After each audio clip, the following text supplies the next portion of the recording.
A ver, primero, muchísimas gracias. Me ha encantado, he apuntado un montón de cosas, porque la verdad es que es un tema muy interesante. Y a mí también María Zambrano es iba a decir poeta, pero es una filósofa poeta que me interesa muchísimo. A ver, pero yo quería decir dos cosas. Primero, relación entre Sófocles, la Antígona de Sófocles y la Antígona de María Zambrano. A ver, yo creo, en mi lectura que he hecho de Sófocles, que cuando hablamos de que se suicida Antígona, es algo que visto desde fuera, desde nuestra perspectiva, puede ser así, pero se puede reinterpretar también desde muchos lugares, puesto que no es lo mismo los ímperos de los que habla María Zambrano que el Hades a los que se refieren los griegos. Desde determinadas lecturas que he tenido, ¿no? Entonces, tendríamos que pensar si los ímperos a los que se refiere María Zambrano, bueno, están referidos más a la caverna de Platón o incluso a los infiernos tal y como están articulados, por ejemplo, por Dante, que es un escritor del que habla bastante, ¿no? A ver, yo en este sentido establezco una relación que me parece que es un tema de investigación entre Dionisos y Antígona. Dionisos es un dios muy interesante porque no tiene un lugar, porque habita en lugares diferentes. A veces habita en el Hades y a veces habita en la tierra, ¿no? Y a veces habita en el cielo, con lo que sé, porque es mitad hombre, mitad Dios en algún sentido, ¿no? Generacional. Entonces, muchísimas veces, en este sentido, cuando habla de Hades Sófocles, cuando habla Antígona de Hades, habla como el lugar en donde están las personas que aman. O sea, no es un lugar en donde se sufre, se está desterrado, en donde todos pagan la culpa, sino donde podemos decir que está nuestra historia, está nuestro pasado, está su destino, está su espíritu, está aquellos que la han reconocido.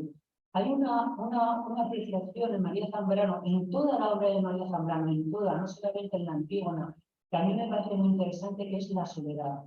Y en la soledad conecta mucho con Antígona. Antígona de Sófocles se siente muy sola, pero el único lugar en donde puede encontrar la comunidad, a su comunidad, donde puede encontrar la polis, es precisamente en el Hades. Pero yo creo que el Hades en ese sentido es la historia del personaje. No digamos que, vuelvo a decir lo mismo, es ese pasado que te acoge, que está incluso ayudándote a seguir, a continuar, a volver a reflexionar, a pensar, a seguir, ¿no? Entonces, en ese sentido, yo creo que el ínferos de Zambrano y el Hades de Antígona, de Sófocles, no son lo mismo. Y también pienso que en el Hades de Antígona hay mucho, de Sófocles. Hay mucho amor, que habitan los personajes del amor. De hecho, por ejemplo, me estoy acordando ahora de la Odisea, cuando el propio Odiseo se encuentra, baja los íteros, se encuentra con su madre, ¿no? Y con aquellos amigos que tenía, etc. Es otra, yo creo que ahí hay como una lectura especial de María Zambrano, respetuosa, por supuesto, y que me encanta, pero que va por otro lugar a sus vidas y que no es el suicidio así tal cual. Pero sin embargo, ya en María Zambrano recoge el suicidio desde otro lugar, que es la transformación, también me parece muy interesante. Y ahí es donde yo creo que sí que está el amor, lo que yo hablaba del amor, porque hay una continua reflexión en la obra de Antígona de María Zambrano sobre cómo los contrapuestos en un momento determinado pueden unirse. Por ejemplo, la vida frente a la muerte, el agua frente a la sangre, el padre ciego frente a la madre luz, ¿no? La ley del amor contra la del terror, el lenguaje vivo contra el llanto de la muerte. En fin, hay unas contraposiciones continuas donde María Zambrano lo que tiene, yo creo, ante todo, es hermanar, Y en ese sentido estamos mucho más de uno de nuestras obligaciones, estoy totalmente de acuerdo. Incluso volver a deshacer la historia que ha vivido tan penosa para a través de la poesía reencontrarla desde otro lugar. Y yo creo que ahí Sófocles está ahí también cuando Antígona se relaciona tanto con las personas que aman el arte. ¿Sabes qué quiero decir? Sí, sí. Vale, pues pasamos la palabra a la profesora Teresa Consadero. Sí. Sí, muchas gracias. Además, unas observaciones muy interesantes. Yo creo que hay una diferencia entre el Hades, los ínferos y el infierno. Digamos, el infierno de Dante, ¿no? Lo que es ya un infierno cristiano, un infierno de castigos. Entonces, efectivamente, yo no creo que Zambrano confunda el Hades con los ínferos. De hecho, en la tumba de Antígona hay un reencontrarse, hay este amor del que tú has hablado, hay un reencontrarse antes de la muerte, es decir, antes de pasar al Hades, con esos seres, y hay una voluntad, es decir, de hecho, justamente, es decir, la obra, he querido desde el principio, porque cuando está en la tumba, dice, eres tú mi hermano. Es decir, lo primero que hace es creer, reencontrarse con los seres queridos. Los ínferos de Zambrano es difícil de conceptualizar. Los ínferos, efectivamente, es un lugar, en el sentido más material, inferior, son las profundidades de la tierra. Por eso he dicho que Zambrano, hay esta ensoñación en el sentido wagneriano con la tierra, y con la tierra en el sentido más superficial de fertilidad, pero también en el sentido más profundo de llegar digamos, a las raíces de su conciencia. De hecho, es este lugar, y no es el infierno, ¿no? Sí, las entrañas de la tierra, lo más interior, por eso utiliza esta palabra ínferos. Yo lo relaciono con estas profundidades, este infierno en sí, el infierno de Hamburg. El infierno de Hamburg es un infierno incluso biográfico existencial en el que hay el pecado, la destrucción, etcétera, del que sale el ser renacido.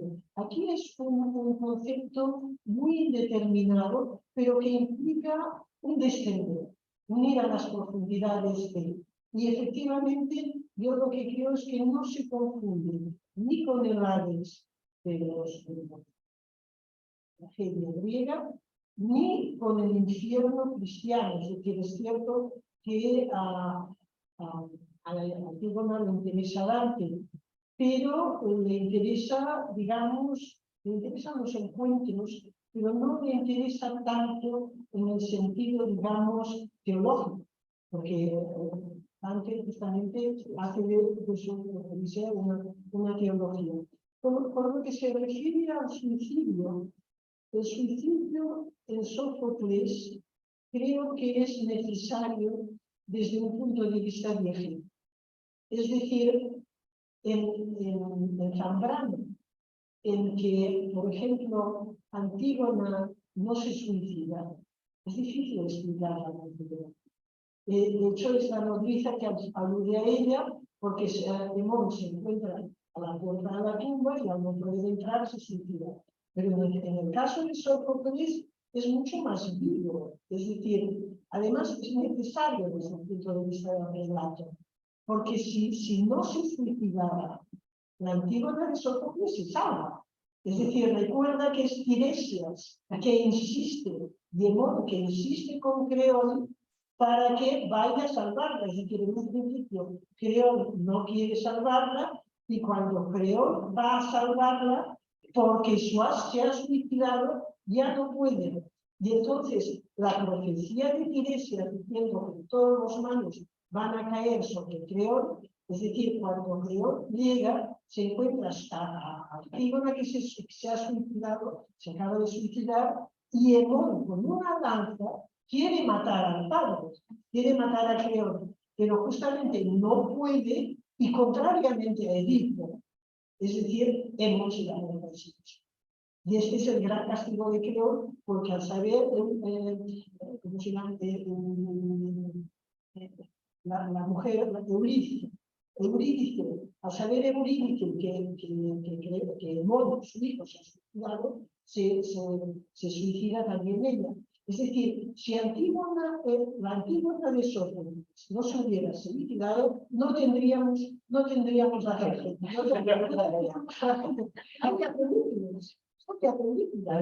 Claro, pero yo lo que estoy totalmente de acuerdo, me encanta lo que me estás comentando. Solamente decirte que también es verdad que Antígona acepta la muerte porque para ella la muerte tiene dos consecuencias, que es un poco lo que yo quiero decir. Primero, es capaz de sentirse libre para decirle al tirano, no voy a estar en tus caprichos, o sea, eso por una parte, pero por otra parte me voy con mi destino, es decir, me voy con los que me han querido y paso de vosotros que sois inmundo. O sea, entonces también Sófocles que ahí rescata la idea de, como tú dices, y es verdad, ahí tiene que haber tragedia y tiene que morir para poder decir, Creonte es malvado, pero también hay que decir, Antígona se va diciendo, pues sí, pero bueno, porque es mejor que estar aquí.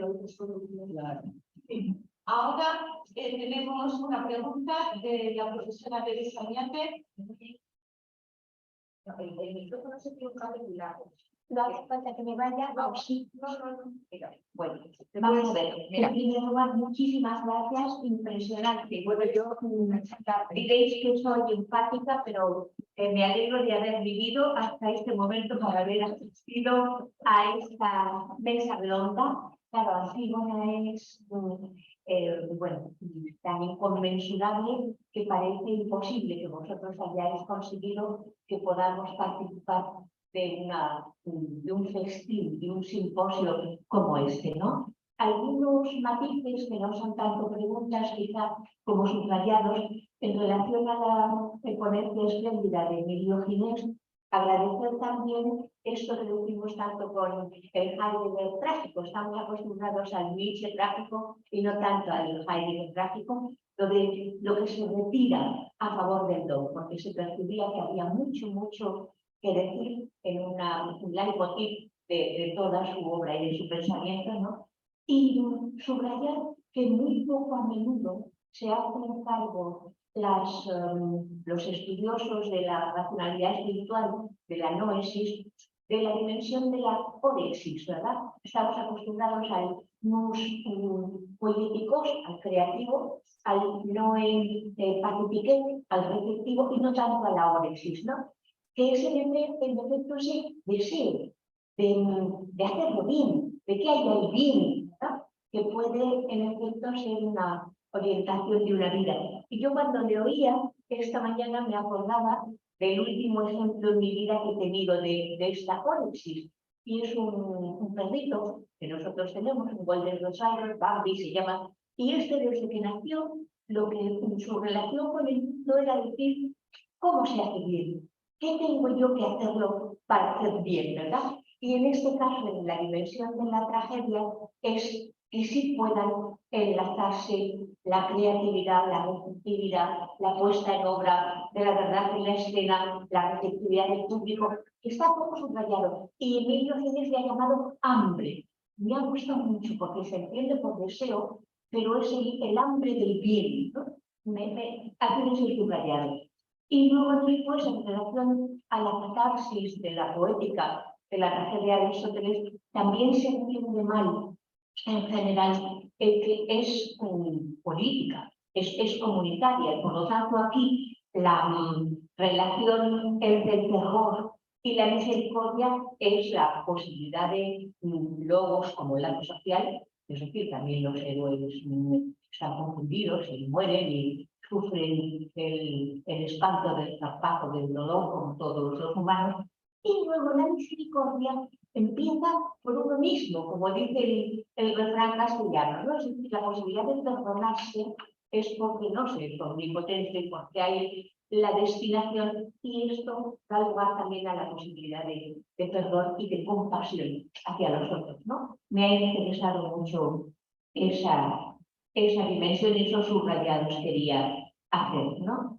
Y en relación a la ponencia extraordinaria, yo creo que la presentación extraordinaria de la profesora Mercè Boixadeu, bueno, uno habla con sus opiniones. Yo creo que es de las cosas más magníficas que he oído nunca. Hace unos cuantos subrayados. Primero, en broma, decir hermenéutica eres tú, ¿verdad? Como decía Becker de la poesía, en el sentido de que la hermenéutica es eso, hacerse cargo de todos los elementos de las recepciones en las franjas históricas, los modos de reinterpretación de un hilo como el de Antígona que decíais atraviesa la historia, y luego algunos modelados, esta comprensión de lo virginal del mundo, de la niña y el dolor, eso es muy impresionante, ¿no? La imagen de esa Coré, una virgen tan fecunda como atravesar la historia diciendo que haya la paz fraternal y no la guerra, ¿no?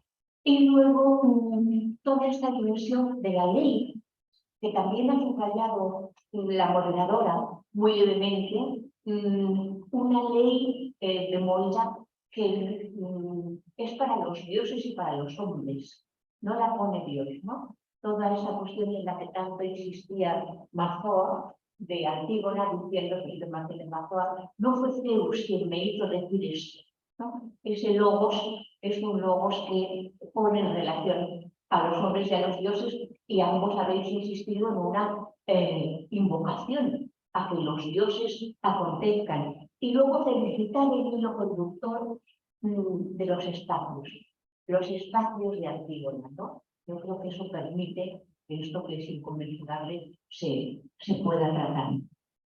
Y la actualidad, la actualización que constantemente decía Mercè Boixadeu, esto no es historicista, esto no está allí en un pasado mitológico, está aquí ahora mismo, Antígona con nosotros, ¿no? Y bueno, pues en realidad es muy interesante porque si el subrayado de un hilo quién era el logos, el de Mercè Boixadeu era Aléfila, el oscuro, el claro, la aurora y la noche, la tumba que está poblada de las interlocuciones a la vez, la oscuridad y la luz a la vez, ¿no? Bueno, y eso es lo que yo quería decir, agradeceros. Y pediros que no deis estos textos porque estarán en el libro que hacemos con el curso. Gracias. ¿Alguna intervención más por parte del público presencial o tenemos alguna pregunta del alumnado online? Muy bien, estupendo. Sí, muy bien. Yo quería agradecer esta relación entre filosofía y poesía que me parece esencial. Muchas gracias. Gracias. Sí, tenemos tiempo para poder decir una cosa. ¿Tenéis tiempo para...? Sí. Bueno, yo quiero decir una cosa como psicólogo. Como psicólogo, como pedagogo. Es una cosa que a mí me ha, pues acaso hay alguien de las personas que nos están escuchando que está relacionado con la psicología, que a mí me ha conmocionado especialmente estudiando Antígona, estudiando Sófocles y estudiando Antígona especialmente.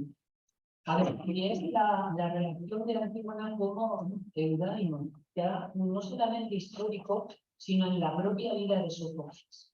O sea, Antígona es un personaje que Sófocles ha llevado a lo largo de toda su vida. Empezó en su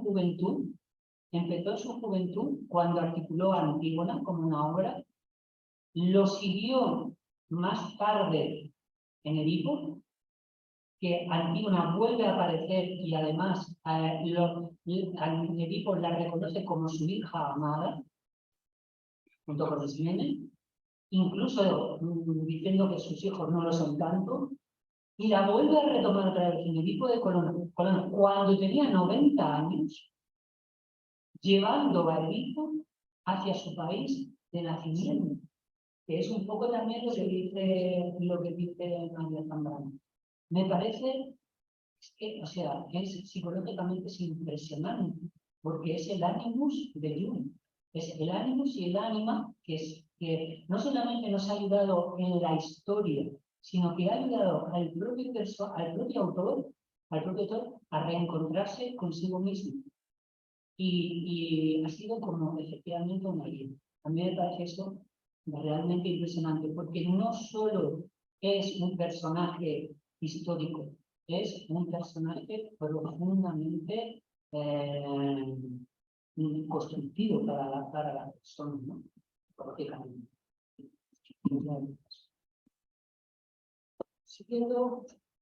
Siguiendo con Sófocles y el de Edipo en Colono, de hecho, aquí no es la protagonista, es decir, además hay un hecho central en la obra, que es el rapto de Antígona. Es decir, se sustrae Antígona de su padre, y el padre se desespera hasta de generarse una guerra, justamente el deseo de Creón, justamente a causa del padre al que le sustrae la hija, y cuando se la devuelven, ya solo le queda morir. Es decir, me parece que en este sentido que tiene un significado profundo. Es decir, Antígona es necesaria a Edipo, es necesaria a los hermanos, aparece también la figura del hermano, y lo que afirma su fuerza y supervivencia. Y bueno, justamente pide que la devuelvan a su patria, no a la de Edipo, es decir, a la Tebas, justamente para intentar frenar, porque esto aparece también en varias escrituras, incluida, por ejemplo, la de Esprit, es decir, Antígona que intercede para evitar la guerra fratricida. Es un personaje con unas posibilidades extraordinarias. Es lo que yo llamaba un estereotipo. No un estereotipo, no un arquetipo, pero un arquetipo. No, yo porque a mí realmente no saber la vida de Sófocles. Muy bien, pues ahora, Olga, sí, Olga, una pregunta. Sí, no es una pregunta, sino que vamos a continuar aquí la sesión de vamos. ¿Vale? Muy bien. Porque hay una combinación técnicas que nos bajamos para luego subir todo eso, continuamos aquí, estamos bien. De acuerdo, pues tenemos 20 minutos de descanso y entonces regresamos a las 12:10. 12:15. Aquí también, por si ahora he conectado a alguien que no estuviera ayer nuevo, que esta tarde tenemos a Valerio Rojo y al profesor Giralski, que cambió su ponencia de esta manera. Hay una ligera variación en el programa. Esta tarde las sesiones serán del profesor Gaetano Giralski y del profesor Valerio Rojo.